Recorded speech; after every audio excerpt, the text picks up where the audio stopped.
Hello and welcome my to channel. हम इस video में देखेंगे rights of the surety against the principal debtor, creditor और को श्योरिटीज़। मीन जो श्योरिटीज़ है वो श्योरिटीज़ को कौन कौन से राइट्स प्रोवाइड की गई हैं इंडियन कॉन्ट्रैक्ट एक्ट में अगेंस्ट प्रिंसिपल डेटर, क्रेडिटर और को श्योरिटीज़ की। सो पहला है right against the principal debtor. Mean what are the rights that available to him against the principal debtor. So principal debtor के surety के पास against principal debtor दो rights हैं, right of the subrogation और दूसरा right है जो surety के पास होता है, right to be indemnified. So subrogation is the substitution of one person और a thing according to it after the surety pays the guaranteed debt or performs the guaranteed duty, he can avail every right which the creditor had against the principal debtor। देखिए substitution क्या होता है ये समझ लेते हैं। Substitution जैसे Pepsi का सब्सटीट्यूशन कोका कोला है, डोमिनोज का पिज़्ज़ा हट है, तो ये होता है सब्सटीट्यूशन। इन केस जब प्रिंसिपल डेटर डिफ़ॉल्ट कर जाता है अपने अपने डेब्ट को पे करने में या फिर अपने ड्यूटीज़ को परफॉर्म करने में, उस केस में जो लाइबिलिटीज़ अराइज होती है वो श्योरिटी की होती है कि उन लाइबिलिटीज़ को फुलफ़िल करे जो प्रिंसिपल डेटर के अगेंस्ट में था। अगर श्योरिटी उन गारंटीड डेब्ट को या फिर उस गारंटीड ड्यूटी को परफॉर्म कर देता है या पे कर देता है, तो उसके पास सारी राइट्स आ जाएंगी जो क्रेडिटर के पास होती हैं against the principal debtor.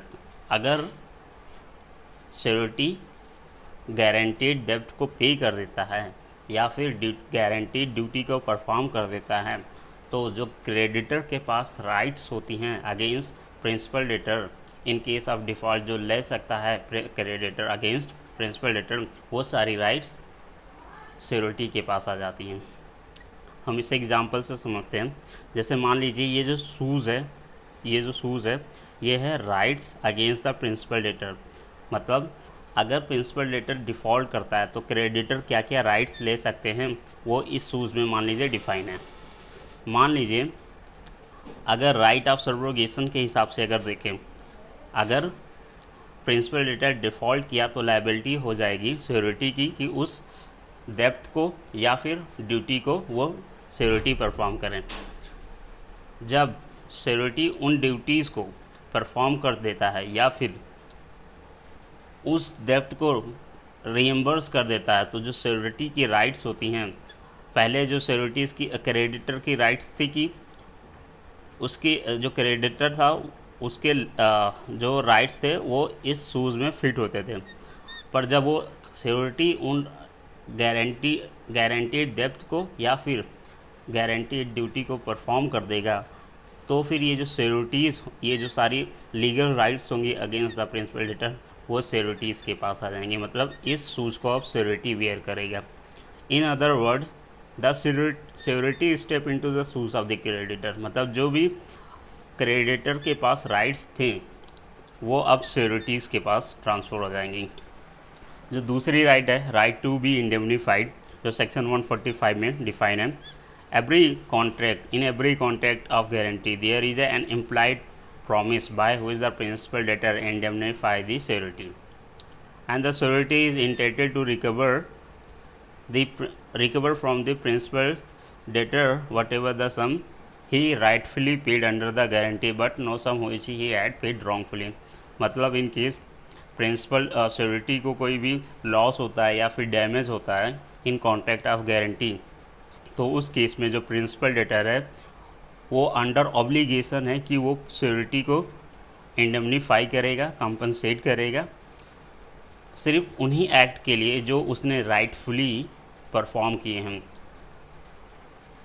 Principal debtor उन एक्ट्स के लिए नहीं इंडेमनीफाई करेगा जो श्योरिटी ने रॉन्गफुली परफॉर्म किए हैं। सिर्फ उन्हीं एक्ट्स के लिए प्रिंसिपल डेटर इंडेमनीफाई करेगा जो एक्ट्स श्योरिटी ने राइटफुली परफॉर्म किए हैं। अब देखते हैं rights of the surety against the creditor. Means sureties के क्या क्या राइट्स हैं अगेंस्ट क्रेडिटर के। फर्स्ट राइट है right to security. The surety step into the shoes of the creditor and gets the right to have the security, if any, who is the creditor had against the principal debtor, irrespective of the fact whether the surety knows of the existence of any such security or not. If the creditor loses without the consent of the surety part with such security, the surety is discharged to that extent of the value of the security. देखिए, अगर principal debtor ने creditor को contract of guarantee के formation में कोई चीज़ security दिया है कोई भी डेब्ट लेने के लिए या कोई भी ड्यूटी परफॉर्म करने के लिए, तो right against the creditor mean what are the rights that available to the security against the creditor. So पहला राइट है राइट टू सिक्योरिटी, जो राइट टू सिक्योरिटीज़ मतलब जो सिक्योरिटीज़ का पहला राइट बताया गया है वो राइट टू सिक्योरिटीज़.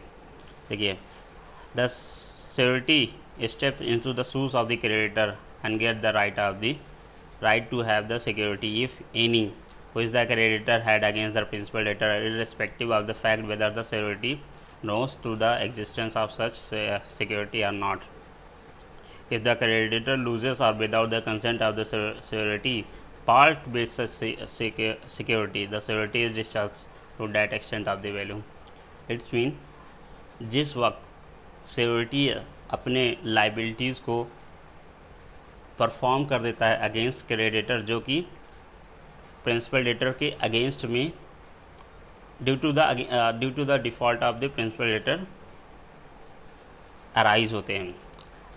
ऐसे केस में जो गारंटीड डेप्थ है और गारंटीड ड्यूटी है, जब सिक्योरिटीज़ परफॉर्म कर देता है, तो जो भी सिक्योरिटीज़ प्रिंसिपल डेटर क्रेडिटर को during the formation of the contract of guarantee को डिपॉजिट किया था, वो सारे राइट्स होंगे सिक्योरिटीज़ वो ट्रांसफ़र हो जाती हैं सिक्योरिटीज़ को.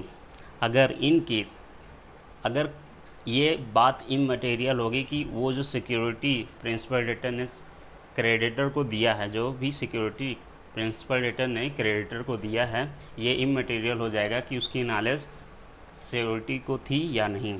बट अगर क्रेडिटर उस सिक्योरिटी को खो देता है या फिर उस सिक्योरिटी के पार्ट को आधा सेल कर देता है या फिर किसी भी तरीके से उसमें कोई मॉडिफिकेशन कर देता है, तो सिक्योरिटी उस एक्सटेंट तक डिस्चार्ज हो जाएगा जिस एक्सटेंट तक क्रेडिटर ने सिक्योरिटी को डैमेज किया है.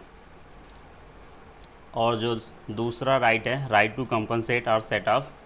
In case of the default by the principal debtor, if the surety is called upon to make the payment to the creditor, he is entitled to exercise right of set off or counter claim which the principal debtor had against the creditor. For instance, if the creditor himself owed some money to the principal debtor, the latter would certainly put forth his right of set off or the counter claim against the creditor. मान लीजिए creditor जो इस समय creditor है उसने past में कभी principal debtor से कुछ रुपए उधार लिए थे, बट उस समय उसने पेमेंट नहीं किया. सो यहाँ पे कॉन्ट्रैक्ट ऑफ गारंटी में जो प्रिंसिपल डेटर है, यहाँ पे उस जो पास्ट में उसने मनी को लेंड किया था या उधार दिया था, उस वैल्यू को वो कॉल कर सकता है. उसी को कहा जाता है राइट ऑफ सेट ऑफ. उसी को कहा जाता है राइट ऑफ सेट ऑफ. मतलब उस काउंटर क्लेम को वो कॉल कर सकता है कि मैंने आपको पास्ट में आपको जो डेब्ट दिया था, जो मनी लेंड की थी, उसमें उसके बेसिस में जो मेरी जो राइट्स हैं वो डिमाइस होती हैं कुछ एक्सटेंट तक. उसी को कहा जाता है राइट टू सेट ऑफ. अब right against the co securities जो डिफाइन है 146 में, मतलब जो सिक्योरिटी है उसके क्या राइट्स हैं अगेंस्ट द को सिक्योरिटीज़. तो पहले को सिक्योरिटीज़ कौन होते हैं उनकी इमेज देख लेते हैं. देखिए, ये है क्रेडिटर, ये है प्रिंसिपल डेटर. अगर कई सारे सिक्योरिटीज़ एक साथ आ जाते हैं तो उन्हें बोलते हैं co securities. Release by the creditor of one of the co security does not discharge the other.